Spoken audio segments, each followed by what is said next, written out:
চট্টগ্রাম খাল নদী নালা দখল কিছুতেই ঠেকানো যাচ্ছে না। মাঝে মাঝে উচ্ছেদ অভিযান চালালেও তদারকির অভাবে আবারও অবৈধ স্থাপনা নির্মাণ করছে দখলদাররা। বীরজাখালের বড় একটা অংশ দখল হওয়ায় বন্ধ পানি নিষ্কাশন পথ।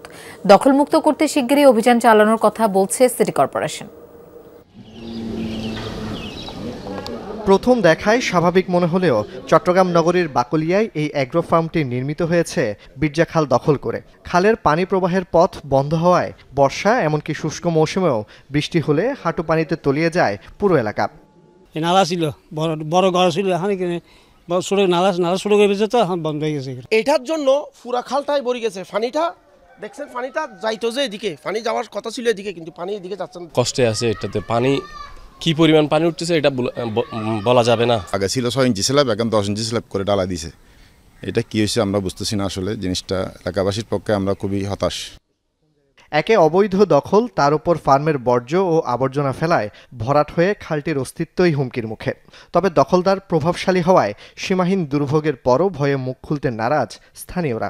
ভরাট করে ফেলেছে, এর পরে দিয়ে কি শক্তি এই কাজ করতেছে আমরা জানি না, প্রশাসন মানতেছে না। এই পর্যন্ত আরো কাজ চলতেছে, কারণটা কি জানি না, কি প্রভাব ফেলে, কি প্রভাব করতেছে আমরা বুঝতেছি না। মানে কাউকে কিন্তু কিছু বলতেও পারে না, করতেও পারে না। বড় করে বলতে গেলে তো গায়ের উপর ছাপ আসে। সরজমিন ঘটনাস্থলে গেলে গণমাধ্যমের উপস্থিতি টের পেয়ে সটকে পড়েন ফার্ম সংশ্লিষ্টরা। একাধিকবার চেষ্টার পরও যোগাযোগ করা যায়নি কারো সাথে।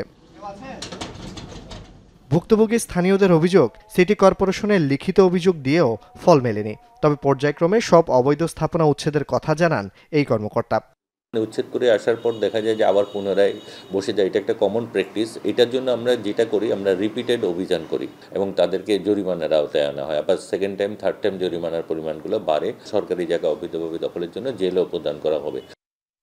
এর আগে 2022 সালের 6 মার্চ অভিযান চালিয়ে এসব অবৈধ স্থাপনা উচ্ছেদ করলেও তদারকির অভাবে আবার দখল হয়ে যায়। জুবায়েদ ইবনে শাহাদাত, যমুনা নিউজ, চট্টগ্রাম।